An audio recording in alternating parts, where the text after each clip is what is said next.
I am kind of sad right now. There's Gus and Briggs and Spot. This is a sad, frustrated Gus and Briggs show featuring Spot. Poor Spot. It's kind of almost like, yeah, I feel like, you know, you're on my mitt, Spot. I feel like I should make it his, just despite these two. So we have Gus this year, this winter, something, we were over by, I don't know if you can see where this area is. Our house is kind of, I can't point too well because I'm also holding the rope Spot on the other end. But anyway, we're kind of near our bins, and then our house is over that way. But this spot right here is where we were walking this winter, and John pulled up in the truck, and I had the two dogs with me, and Kitty, we're fairly sure, sat on the tire of the truck, and John didn't know, and she doesn't normally, she goes on the tires lots, but anyway, I think he ran her over, but she wasn't dead. She fell, and all of a sudden Gus was on top of her, and I screamed for him to stop, and she died like in less than 10 seconds, and I am sure it was not because of him. I think she was flailing, and that got his attention.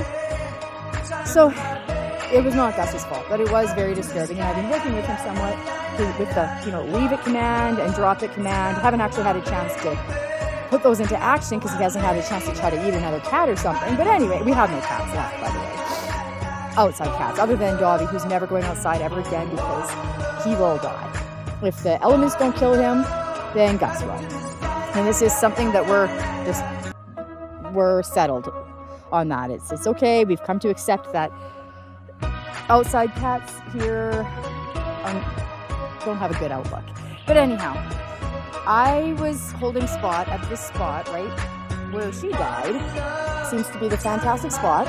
So we were walking along here. I was holding Spot, the dog, in this spot, and Briggs and Gus were playing like over there or something behind us, and they were playing and went like hyper crazy psycho like they do with each other, and they started running and they hit me, and I fell down on the ground, and they think, now this is just my figuring, they think I am their alpha male. I've kind of been told that before, but anyway, they think that I'm like the alpha, that they have to protect me and obey me and, well, obey, yeah.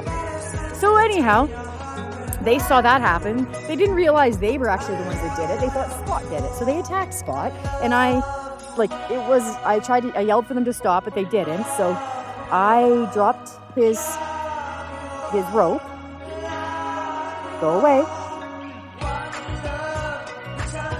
They're still acting all weird to each other. I dropped his rope, and I thought they were going to kill Spot. I really, really did. And Briggs, who did not jump on Kitty when Gus was going crazy, or did not jump on Mittens when Gus killed her, because Gus has really got into great track record this winter. They both jumped on Spot, and I thought, no, Spot is dead. And I was looking for blood. No, Spot, get down. Spot, down. Down. Good boy. Yeah, down. Good boy. He learns pretty well, but he's not learning this well because he really doesn't want to. He really wants to get up and hug me. Spot. Is he just the cutest? Oh, he stinks, but he's pretty cute. Yeah, and I can't believe, I was just like, I might not really like Spot all that much because he is kind of, he gets loose and then he causes trouble, but I don't want the dogs to viciously kill him. But I was like, what am I supposed to do? So I got a stick, which wasn't going to do much. They actually broke it up on their own. But I grabbed the stick. I was yelling for help. Nobody heard me. And